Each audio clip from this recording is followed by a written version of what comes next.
Hello and good evening friends. Today we are going to discuss about the recommendations made by the GST Council in its 47th meeting which was held on 28th and 29th of June in Chandigarh. Many changes pertaining to the change in rates, exemptions withdrawal and other procedural changes have been announced after the meeting. In this particular capsule, we are going to focus on the changes in tax rates and the withdrawal of exemptions. In the second part of video, we shall go through various compliance related changes. So we have divided the major changes in 6 broad heads actually, and let's go through the first head. It's the changes in relation to sale of developed plots. जैसा कि हमें पता है कि develop plots के ऊपर Gujarat RRR ने एक रूलिंग दी थी जिसमें उन्होंने इसको बोला था कि अगर किसी प्लॉट ऑफ लैंड को उसके अंदर कुछ फैसिलिटीज को इनबिल्ट करके लाइक लेनिंग करना, सीवरेज की फैसिलिटीज देना, इलेक्ट्रिकल लाइंस देना, उसके बाद अगर उन प्लॉट्स को काट के बेचा जाता है तो then that shall be treated as a construction service and that shall be taxable. तो अब जीएसटी काउंसिल ने इसको क्लैरिफाई किया है कि वो जो सर्विस है it shall still be covered under schedule 3 of CGST act and it shall be not taxable to GST. This is a very welcome clarification for the real estate industry that this kind of sale of plots after leaning and certain development would not be subject to tax. The second clarification issued is in relation to preferential location charges in relation to long term leasing of plot. तो जैसा हमें पता है कि long term leasing of plot was always taxable, but the issue was on the chargeability of GST on preferential location charges. तो इस पे GST council ने क्लैरिफाई किया है कि same taxation would be there in case of PLC which is there in case of lease rent itself. So that is also a welcome clarification which has been issued. Third change is in relation to transportation sector. So transportation के अंदर दो changes उन्होंने इसमें propose किए हैं. The first in relation to transportation of goods and passengers by ropeways. इसका जो tax का रेट था वो पहले 18% था. Now GST council has propose this rate at 5% with credit of only input services, meaning thereby that the credit of capital goods and inputs would not be available going forward. So though the rate has been reduced for this particular sector, however the availability of ITC has also been reduced to a certain extent. And the second change is in relation to renting of truck and goods carriers, where the cost of fuel has been included and this truck has been rented without the operator. In this case, the rate of tax has been reduced from 18% to 12%. However, we need to be mindful that in case operator has been provided, in that case it shall continue to be taxed at the rate of 18% and there will not be any change. So the third category of change is in relation to clarification issued for ice cream sale by ice cream parlor. जैसा हमें पता है कि 45th GST council meeting के अंदर it was clarified कि जो ice cream cell ice cream parlour के थ्रू होती है उस पर 18% का GST लगेगा और उस पर रेस्टोरेंट सर्विस का बेनिफिट नहीं मिलेगा. तो उसके बाद काफी इश्यूज थे और लिटिगेशन आने की इसमें पॉसिबिलिटी बन रही थी क्योंकि पहले काफी लोगों ने उसको as a restaurant service treat किया था और 5% के ऊपर GST डिस्चार्ज किया था. तो अब जीएसटी काउंसिल ने इसके ऊपर क्लैरिफाई किया है कि जो टैक्स जिसने डिस्चार्ज कर दिया है 1 जुलाई 2017 से लेके 5 अक्टूबर 2021 तक उसके ऊपर कोई डिस्प्यूट अराइज नहीं होगा और that shall be treated as regularised.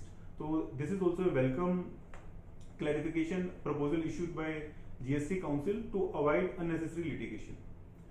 And the fifth kind of changes which has been proposed are in relation to withdrawal of exemptions. तो इसमें जो पहली exemption withdraw की है that is in relation to hospital rates, room rates exceeding 5,000 per day. तो apart from IC rooms, तो उस case के उस टाइप के जो रूम्स होते हैं वो काफी कुछ सिलेक्टेड लोग ही उसको बाय करते हैं, वो जनरल नहीं होते हैं. तो उसको उन्होंने हेल्थ केयर की सर्विस की एग्जेम्पशन से एक्सेप्शन के थ्रू कार्व आउट किया है और उसको टैक्सेबल कर दिया है.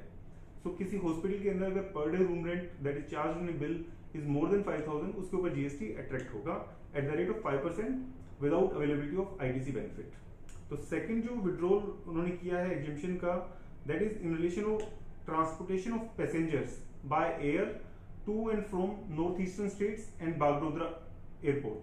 तो वहां पर पहले कंप्लीट एग्जेम्पशन थी, बट अभी वो जो एग्जेम्पशन है that shall be restricted only to economy class, meaning thereby that business class travel to and from northeastern states and Bagdogra would be taxable at the applicable rates. The third exemption withdrawal is in relation to renting of residential units to business entities, i.e. registered persons. So earlier the exemption was blanket exemption for all the residential dwellings rented to anybody, but going forward it shall be chargeable in case it has been leased out to business units who are the registered persons. And the fourth exemption withdrawal is in relation to hotel accommodation, where the daily charges, accommodation charges, are up to 1,000 rupees per day. So earlier this was totally exempt. However, now they have proposed that it shall be taxable at the rate of 12%. And the sixth and the last kind of changes which has been proposed are in relation to inverted duty structure. Inverted duty structure ऐसा हमें पता है कि वहाँ पे जो input का rate होता है that is more than the output rate, और इफेक्टिवली वहां पर क्या होता है, क्रेडिट पाइल अप हो जाता है in the hands of tax payer, जिसका वो रिफंड सीक करता है from the government. So to avoid that situation government ने काफी सारी गुड्स पे और सर्विसेज पे जहां पे आईडीएस बन रहा था वहां पर गवर्नमेंट ने उसके ऊपर रेट इंक्रीज किया है सो दैट आईडीएस की पॉसिबिलिटी इलिमिनेट हो जाए. So let's go through those particular changes. First दो changes are in relation to works contract. Works contract in relation to roads, bridges, railways, metros, ETP plants. वहां पर पहले 12% का rate charge होता था, वहां पे prospectively they have proposed a rate of 18%. Similarly जो वर्क्स कॉन्ट्रैक्टेड सर्विसेज प्रोवाइड होती हैं सेंट्रल गवर्नमेंट, स्टेट गवर्नमेंट या लोकल अथॉरिटी को in relation to historical monuments, canals, dams, pipelines, water supply plants, educational institutions, hospitals etcetera, वहां पर भी जो rate of tax है वो 12% से 18% किया गया है. सिमिलरली जो सर्विसेज वर्क्स कॉन्ट्रैक्ट की प्रोवाइड की जाती हैं central government, state government, union territory, local authority को, primarily predominantly in relation to earth works, वहां पर जो रेट ऑफ टैक्स है वो 5% से 12% किया गया है.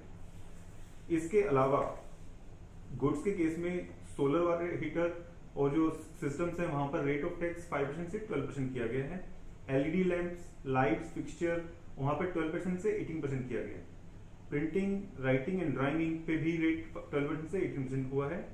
इसके अलावा सर्विसेज में जो जॉब वर्क की सर्विसेज प्रोवाइड की जाती हैं in processing of hide, skins and leather, वहां पर भी रेट 5% का 12% किया हुआ है. और जो जॉब वर्क प्रोवाइड किया जाता है for manufacture of leather goods and footwear and manufacturing of clay bricks, उनका भी जो रेट ऑफ टैक्स है वो 5% से 12% इसमें प्रपोज किया हुआ है जीएसटी रिकमेंडेशंस के अंदर.